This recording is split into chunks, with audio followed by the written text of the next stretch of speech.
প্রথম হয়েছে আব্দুল্লাহ আল আলিফ নাজেরা। আব্দুল্লাহ আলিফকে আমাদের তারা ছবি দিল।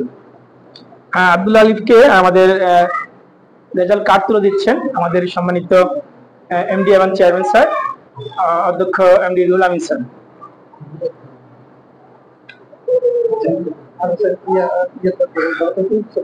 আমাদের হেফজ নাজেরা আমরা এই পর্যায়ে ফলাফল দিচ্ছি। আমরা প্রথমে নাজেরা বিভাগে প্রথম স্থান অধিকার করেছে আব্দুল্লাহ আল আলিফ। আলিফের হাতে ফলাফল কার্ড তুলে দিচ্ছেন আমাদের সম্মানিত এমডি স্যার এবং সহকারী প্রধান শিক্ষক এবং হেফজখানার সম্মানিত শিক্ষক মন্ডলী। এ পর্যায়ে নাজেরা বিভাগে দ্বিতীয় হয়েছে আব্দুল্লাহ আল জিহান। আব্দুল্লাহ আল জিহান দ্বিতীয় হয়েছে নাজেরা বিভাগে। আব্দুল্লাহ জিহান এবার ফলাফল কার্ড নেবেন আমাদের সম্মানিত এমডি স্যার এবং সহকারী প্রধান শিক্ষক।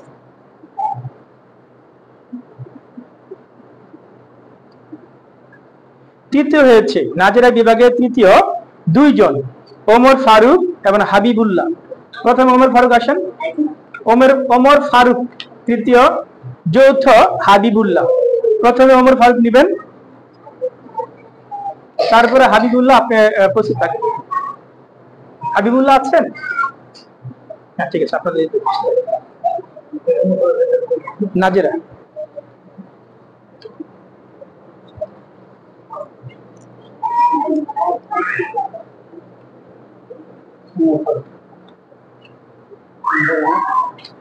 ওমর ফারুক তৃতীয়, যৌথ ওমর ফারুক নাজিরা বিভাগ তৃতীয় হয়েছে এবং যৌথভাবে হাবিবুল্লাহ তৃতীয় হয়েছে।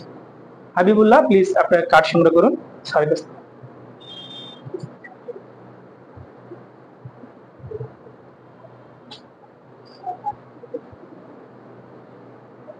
ধন্যবাদ। বসুন। এই পর্যায়ে আমরা যাব হেফজ বিভাগ। হেফজ বিভাগে প্রথম স্থান অধিকার করেছে সাজ্জাদ ইসলাম। আপনারা সবাই জানেন আমাদের প্রতিষ্ঠানে যিনি সহকারী প্রধান শিক্ষক আরিফুল ইসলাম স্যার, ওনার সুযোগ্য সন্তানকে তিনি মানুষ করছে হাফেজ। অলরেডি আমরা জানি যে হাফেজ হয়েছেন প্রায়। তো এখন আমরা সেই সৌভাগ্য পিতার কাছ থেকেই সন্তান পুরস্কার নিচ্ছে, আমরা স্যারকে দেওয়ার জন্য অনুরোধ করছি। দ্বিতীয় হয়েছে আবু সাইদ। আবু সাইদ দ্বিতীয়, হেফজ বিভাগ। পুরস্কার তুলে দিচ্ছেন আমাদের সম্মানিত এমডি স্যার।